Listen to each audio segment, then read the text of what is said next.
ലോക പൈതൃക പദവിയിലേക്ക് പശ്ചിമഘട്ടത്തിൽ ഉയർത്തുന്നതിൽ കുറിഞ്ഞികൾ ഗണ്യമായ പങ്ക് വഹിച്ചിട്ടുണ്ട്. ഒറ്റയ്ക്ക് കണ്ടാൽ ഒരു പ്രത്യേകതയുമില്ലാത്ത പൂവാണ് കുറിഞ്ഞി.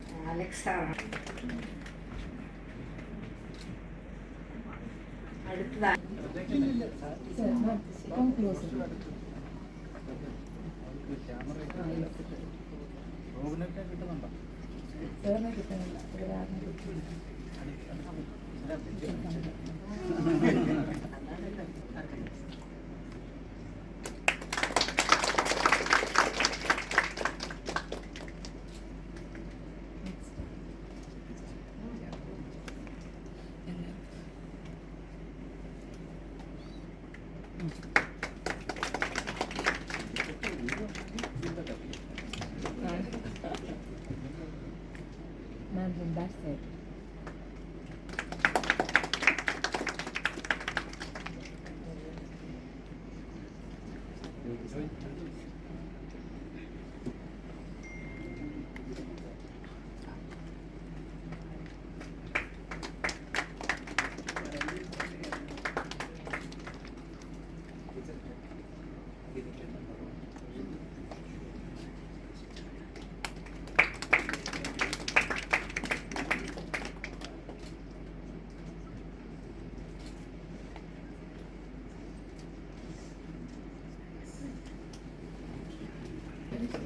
അധ്യക്ഷ Srimathi Ajitha, member syndicate professor Joji Alex, professor Beena മാത്യുഷം എന്ന് പറയുന്നത്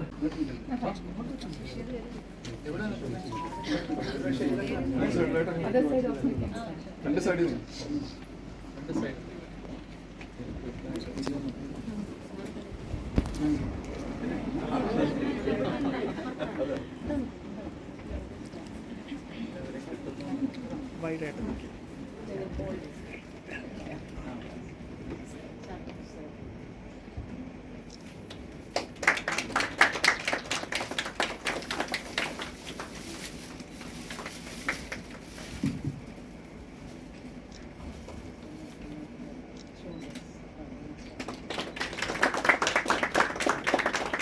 ബഹുമാനപ്പെട്ട VC ഗവേഷണ വിദ്യാർത്ഥികൾക്കും പുസ്തകം കൈമാറണമെന്ന് അഭ്യർത്ഥിക്കുകയാണ്.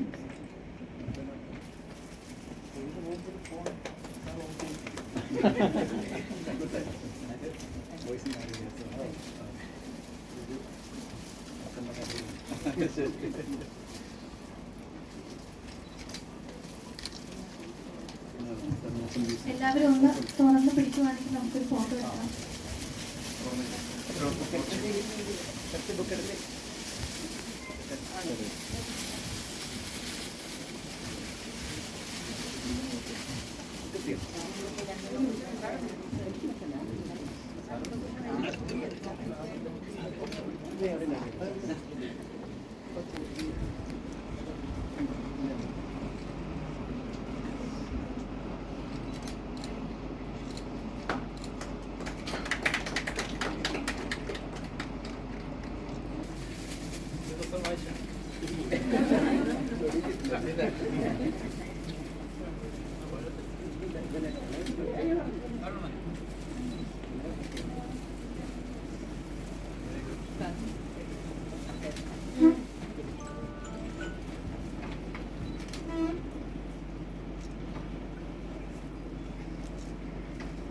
ിലൂടെ സമാഹരിക്കപ്പെടുന്ന തുക സമത പ്രധാനമായിട്ട് 2 സാമൂഹ്യ പ്രവർത്തനങ്ങൾക്കായിട്ട് നീക്കിവെക്കും.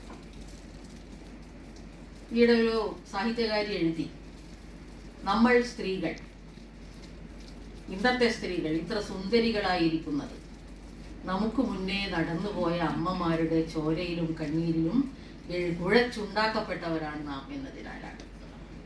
അപ്പൊ ഇന്നലെ നമുക്ക് വേണ്ടി ശക്തമായി ശബ്ദമുയർത്തിയ പോരാടിയ അമ്മമാരുടെ ചോരയിലാണ് നാം കുഴച്ചുണ്ടാക്കപ്പെട്ടത് എന്നതുകൊണ്ടാണ് നമ്മൾ സുന്ദരികളായിരിക്കുന്നത്. ശരിയാണ്.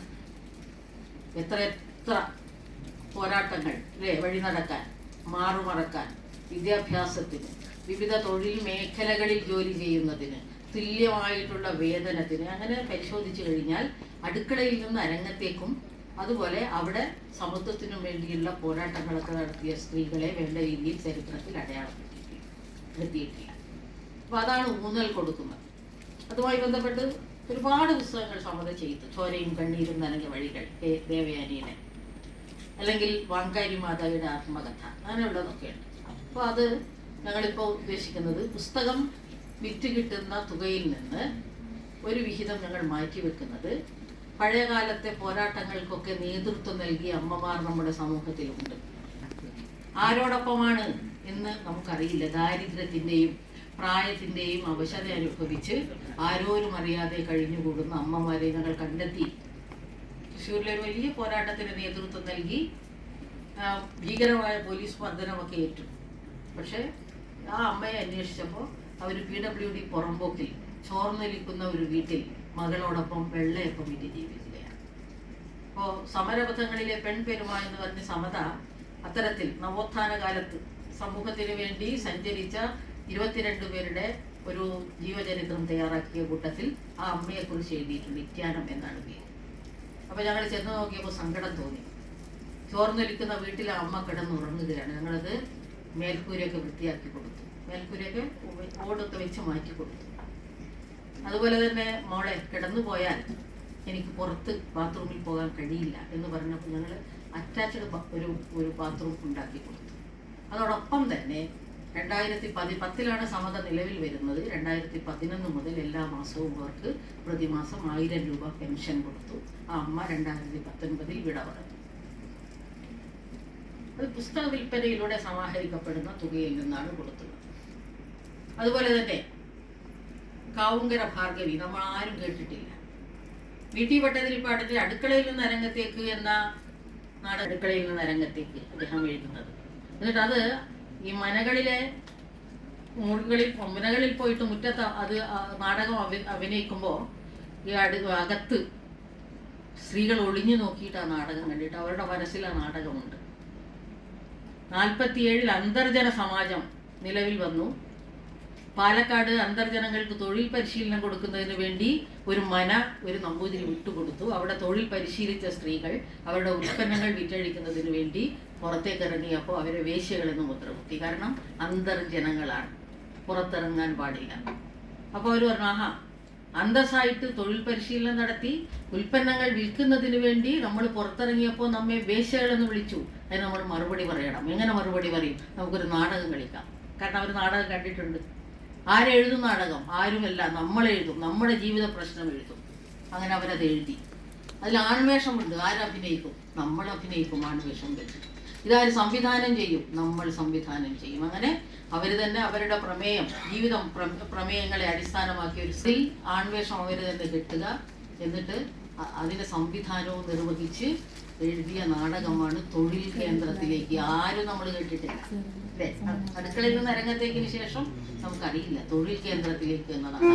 ആ നാടകം പിന്നീട് എന്ന് പറയുന്നത് അന്ന് സാമൂഹ്യ പ്രസക്തങ്ങളായിട്ടുള്ള നാടകങ്ങൾ വന്നപ്പോൾ അതിനെ നിരോധിക്കുകയാണ് ഗവൺമെന്റ്. അത് ഗവൺമെന്റിന്റെ മനുഷ്യ നാടകം നിരോധിക്കുന്നു. ഈ നാടകത്തിന്റെ പ്രതികളെല്ലാം കണ്ടെടുക്കുന്നു. അങ്ങനെയുണ്ട്.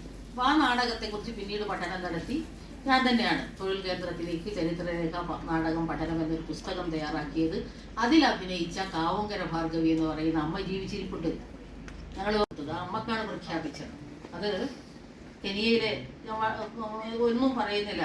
വാങ്കാരി മാതായിയെ കുറിച്ച് നമുക്കറിയാം. ഗ്രീൻ ബെൽറ്റ് പ്രസ്ഥാന നായിക. അവരുടെ ആത്മകഥയും തലകുനിക്കാതെ, അൺബൗണ്ട് എ വിമൻ സ്റ്റോറി എന്ന ആത്മകഥ തലകുനിക്കാതെ ഒരു പെണ്ണിന്റെ ആത്മകഥ എന്ന പേരിൽ വിവർത്തനം ചെയ്ത് പ്രസിദ്ധീകരിച്ച ഒരു സമതയാണ് 6ാം പതിപ്പിലെത്തി നിൽക്കുന്നത്. അപ്പൊ അവരുടെ ഓർമ്മക്കായിട്ടാണ്, വാങ്കാരി മാതായുടെ ഓർമ്മക്കായി ജൈവ സമൃദ്ധി പ്രഖ്യാപിക്കുക ഈ പുരസ്കാരം. അത് കർണാടകയിൽ ഞാനും ചെറുപ്പത്തിനും പോയി ആ അമ്മയ്ക്ക് അവരുടെ പേരിൽ സാലുമരത തിമ്മക്ക ഇന്റർനാഷണൽ റിസർച്ച് സെന്റർ ഉണ്ട്. അവിടെ പോയിട്ട് ഞങ്ങളത് സമ്മാനിക്കുകയും ചെയ്തു. അങ്ങനെയാണ് അത്തരത്തിൽ ഒരു 26 അവാർഡുകൾ ഞങ്ങൾ സമ്മാനിച്ചു കഴിഞ്ഞു. അതിൽ ഇപ്പോൾ നമ്മൾ പറയുന്നു സ്ത്രീകളെല്ലാ മേഖലയിലും വന്നു എന്ന്. ഇല്ലയാണ്. ഞാനൊരു അമ്മയെ പരിചയപ്പെട്ടു. അത് ഇവിടെ പത്തനംതിട്ടയിലെ കുഞ്ഞിപ്പെണ്ണാണ്. സാധാരണ അമ്മ, കുഞ്ഞിപ്പെണ്ണ്. എന്താ അവരുടെ സവിശേഷത? ഒരു തമിഴൻ കല്യാണം കഴിച്ചു, ഒരു മകനുണ്ടായിരുന്നു. മകനെ ഉപേക്ഷിച്ച് അയാൾ പോയി. മറ്റ് നാട്ടിലെ ജോലികളൊക്കെ ചെയ്ത് ഉപജീവനം കഴിക്കുന്ന ഒരമ്മ അവരുടെ അയൽ വീട്ടിൽ ഒരു കിണർ കുഴിക്കുന്നു. അത് കാണാനുള്ള ആഗ്രഹം കൊണ്ട് അവരവിടെ പോയി. അവരവിടെ നാട്ടി ഓടിച്ചു. എന്താ വിശ്വാസം? കിണർ കുഴിക്കുന്നിടത്ത് സ്ത്രീ പോയാൽ കിണർ തകർന്നു പോകും എന്നുള്ളതാണ്. എന്നോട് ആരാ ഇവിടെ വരാൻ പറഞ്ഞത് എന്നാ ചോദിച്ചത്. പൊയ്ക്കോ ഇവിടുന്ന് എന്ന് പറഞ്ഞു കരാറുകാരൻ. അപ്പോൾ അവർ പോയി. പക്ഷെ അവർ മനസ്സിലൊരു പ്രതിജ്ഞ എടുത്തു, അങ്ങനെയാണെങ്കിൽ ഞാൻ കിണർ കുഴിച്ചേ അടങ്ങും. പിന്നെ അവർ അത് പഠിച്ചു, കിണർ കുഴിക്കുന്നത് പഠിച്ചു. പഠിച്ചതിന് ശേഷം ആ അമ്മ പത്തനംതിട്ട, കോട്ടയം, ആലപ്പുഴ, തിരുവനന്തപുരം ജില്ലകളിലായി സ്വന്തമായി കുഴിച്ചത് 1000 കിണറുകളാണ്. 1000 കിണറുകൾ ഒരമ്മ. സാധാരണ ഒരു സ്ത്രീയും പുരുഷനും ജോലി ചെയ്യുമ്പോൾ പുരുഷനാണ് മുഖ്യ ജോലി ചെയ്യുന്നത്, സ്ത്രീ കൈപ്പണി എന്നാണ് ഞങ്ങളുടെ നാട്ടിലൊക്കെ പറയാം അല്ലേ. അതാണ് കൈപ്പണിയാണ് ചെയ്യുക. പുരുഷൻ മണ്ണ് കിളച്ച് എടുക്കുകയാണെങ്കിൽ അത് കൊട്ടയിലാക്കിയിട്ട് കളയേണ്ട ജോലി സ്ത്രീക്കാണ്. പക്ഷെ ഇവിടെ അമ്മ കിണർ കുഴിക്കുന്നു, മകൻ അതിൻ്റെ മറ്റു ജോലി ചെയ്യും. അമ്മയെ ഞങ്ങൾ ആദരിച്ചു. അതുപോലെ തന്നെ നമ്മുടെ ആഴക്കടൽ മത്സ്യബന്ധനത്തിന് കേന്ദ്ര ഗവൺമെന്റിന്റെ ലൈസൻസ് കിട്ടിയ ഒരൊറ്റ സ്ത്രീയേ ഉള്ളൂ ഇന്ത്യയിൽ. അതാണ് രേഖ കാർത്തികേയൻ, തൃശ്ശൂർക്കാരിയാണ്. അവരെ ഞങ്ങൾ ആദരിച്ചു. രാത്രികാലങ്ങളിൽ ചെറിയ കുഞ്ഞു മക്കളെ വീട്ടിൽ ഉറക്കി കിടത്തിയതിന് ശേഷം രോഗികളെയും കൊണ്ട് ആംബുലൻസ് ഓടിച്ചു പോകുന്ന ഒരു സ്ത്രീയെ നമ്മുടെ നാട്ടിലുള്ള ദീപ ജോസഫ്, കോഴിക്കോടുകാരി. അത്തരത്തിൽ നമ്മുടെ ശ്രദ്ധ പതിയേണ്ട പല മേഖലകളിലുമുള്ള സ്ത്രീകളെ ചേർത്ത് പിടിക്കാൻ ഇതാണ് നമ്മുടെ പാത എന്ന് പുതിയ തലമുറയോട് പറയാൻ ഒക്കെയുള്ള ഒരു ആഗ്രഹം ഞങ്ങൾ ഈ അവാർഡ് സമർപ്പണത്തിലൂടെ നടത്തുകയാണ്. അത് അവസാനത്തേത് ഞങ്ങൾ ഒരു ഷോർട്ട് ഫിലിം ഫെസ്റ്റിവലാണ് നടത്തിയത്. പ്രകൃതി അതിജീവനം എന്ന ഒരു പ്രമേയം കൊടുത്തുകൊണ്ടുള്ള ഒരു ഷോർട്ട് ഫിലിം ഫെസ്റ്റ് നടത്തി. അതിൽ 25,000 രൂപയുടെ ഒരു അവാർഡാണ് അവർക്ക് കൊടുത്തിട്ടുള്ളത്. അത് ഒന്ന് നമ്മുടെ കണ്ടൽ പൊക്കുടൻ്റെ ഓർമ്മക്കായിട്ടാണ് കൊടുത്തത്. 2 സിയാറ്റിൽ മൂപ്പൻ്റെ ഓർമ്മക്കായിട്ടാണ് ജൈവജാഗ്രതയും ജൈവസമൃദ്ധി പുരസ്കാരം കൊടുത്തത്. അപ്പം അങ്ങനെ ഒരു മുന്നോട്ട് പോകുകയാണ് സമത. ഞങ്ങൾ അതിൻ്റെ ഒരു നല്ല ഒരു തിരക്കിലാണ്. ഇനിയിപ്പോൾ ഷാർജയിലേക്ക് പോകണം. അവിടെ പോകുമ്പോൾ തന്നെ ഈ കുടുംബങ്ങളെയാണ്, കർഷകനെയല്ല, അതോടൊപ്പം ചേർന്ന് നിൽക്കുന്ന അമ്മമാരും വീട്ടമ്മമാരും കുട്ടികളും ഉൾപ്പെടെയുള്ള കർഷക കുടുംബങ്ങളെ ആദരിക്കാനുള്ള ഒരു പരിപാടി കൂടി ആസൂത്രണം ചെയ്തു. ഷാർജയിലെ ഏറ്റവും ഗവൺമെൻറ്റിൻ്റെ ഒരു സംഘടന തന്നെയാണത്. ഷാർജ ഇന്ത്യൻ അസോസിയേഷൻ്റെ ആഭിമുഖ്യത്തിൽ അവരുടെ കോൺഫറൻസ് ഹാളിൽ വെച്ച് നവംബർ 3-ാം തീയതിയാണ് ഈ പരിപാടികളൊക്കെ നടക്കുന്നത്. ഒരുപാട് പുസ്തകങ്ങൾ, ആ പുസ്തകങ്ങളിൽ നിന്ന് കിട്ടുന്ന തുക ഉപയോഗിച്ചുള്ള അവാർഡുകൾ, അത്തരത്തിലുള്ള ഒരുപാട് പദ്ധതികളുമായിട്ട് മുന്നോട്ട് പോവുകയാണ്. അങ്ങനെയാണ് കുട്ടികൾക്ക് ഒരു ശ്രദ്ധേയമായ പുസ്തകം തയ്യാറാക്കണം എന്ന ആഗ്രഹം. കുറിഞ്ഞി എന്നൊക്കെ പറയുമ്പോൾ കുട്ടിക്കാലത്ത് അറിയാം, അതിലൊരു വരയാടും ഒക്കെ ആയിട്ട് മനസ്സിൽ ഇങ്ങനെ കയറി നിൽക്കുന്നതാണ്. അന്വേഷിച്ചപ്പോഴാണ് പ്രൊഫസർ ഡോക്ടർ ജോമി അഗസ്റ്റിൻ സാറിനെ പരിചയപ്പെടുന്നത്. സ്വാഭാവികമായിട്ട് അദ്ദേഹത്തോട് അഭ്യർത്ഥന അദ്ദേഹം സ്വീകരിച്ചു. അത് നല്ല രീതിയിൽ സമതയുമായി സഹകരിച്ചുകൊണ്ട് അദ്ദേഹം അതിൻ്റെ പുസ്തകം ഞങ്ങൾക്ക് തന്നു. ഞാനത് വായിച്ചപ്പോൾ തന്നെ എനിക്ക് വളരെ വിസ്മയം തോന്നി. ഒരുപാട് ഘടകങ്ങളുണ്ട്. ഒരു ശാസ്ത്രജ്ഞൻ എന്ന രീതിയിൽ അദ്ദേഹം നടത്തുന്ന ആ ഒരു എന്താ പറയേണ്ടത്, വല്ലാത്ത ഒരു യാത്രയുണ്ട്. ആ യാത്രയിൽ ചേർത്ത് പിടിക്കുന്ന കുറേ ശിഷ്യന്മാരുണ്ട്. അതാണ് എന്നെ വല്ലാതെ സന്തോഷിപ്പിച്ചത്. എനിക്കിപ്പോൾ സുപരിചിതരാണ് അവർ. ഇതാ ബിജു അല്ലെങ്കിൽ ജോസ് കുട്ടിയെ പോലെയുള്ള ആ ശിഷ്യന്മാരെയൊക്കെ ചേർത്ത് പിടിച്ചുകൊണ്ട് പ്രകൃതിയിലൂടെ സഞ്ചരിക്കുന്ന ഒരു ശാസ്ത്രജ്ഞൻ്റെ സമ്പന്നമായ മുഖം ആ പുസ്തകത്തിലൂടെ വരച്ചു കാട്ടുമ്പോൾ തന്നെ നമുക്ക് ഏറെ പരിചിതമാണ് നമ്മൾ വിശ്വസിക്കുമെങ്കിൽ പോലും കുറെ കൂടി നമ്മൾ പഠിക്കേണ്ട ഈ നീലക്കുറിഞ്ഞിയും അതുപോലെ തന്നെ ആ തോഴിമാർ മറ്റു കുറിഞ്ഞികളുടെയും ഒക്കെ. സാറിൻ്റെ പുസ്തകം എഴുതിയപ്പോൾ എനിക്ക് അറിയാമായിരുന്നു ഒരു സ്ട്രോബിലാന്തസ് ജോമി എന്ന് പറയുന്ന ഒരു കുറിഞ്ഞിയുണ്ട് എന്ന്. സാർ അത് ഒളിച്ചു വെച്ചു, എഴുതിയില്ല പുസ്തകത്തിൽ. അപ്പം ഞാൻ പറഞ്ഞു, സാറേ അത് എഴുതണം. അത് വേണ്ട ടീച്ചറെ, ഞാൻ പറ്റില്ല എന്ന് പറഞ്ഞു. അപ്പം പറ്റില്ല സാർ, അത് എഴുതിയേ പറ്റൂ എന്ന് പറഞ്ഞ് സാറിനെ കൊണ്ട് ഞാനതൊരു ചാപ്റ്ററാക്കി എഴുതിച്ചു. അങ്ങനെ ഇടയ്ക്കിടയ്ക്ക് സ്വന്തമായിട്ടുള്ള ഇതിനൊക്കെ മറച്ചു പിടിച്ചുകൊണ്ടുള്ള ഒരു രീതിയിലേക്ക് പോയപ്പോൾ അത് പറ്റില്ല എന്ന് പറഞ്ഞുകൊണ്ട് അദ്ദേഹത്തെ കൊണ്ട് അത് എഴുതിച്ചു. എന്തായാലും ശ്രദ്ധേയമായ ഒരു പുസ്തകമായി മാറും എന്ന് ഉറപ്പുണ്ട്. അത് വളരെ സന്തോഷം പകരുന്ന കാര്യമാണ്. അത് പ്രത്യേകിച്ച് സാറിൻ്റെ ഈ സ്ഥാപനത്തിൽ വെച്ച് ചെയ്യാൻ കഴിഞ്ഞതിലുള്ള സന്തോഷം രേഖപ്പെടുത്തിക്കൊണ്ട് ഞങ്ങൾ ഇനിയും വരും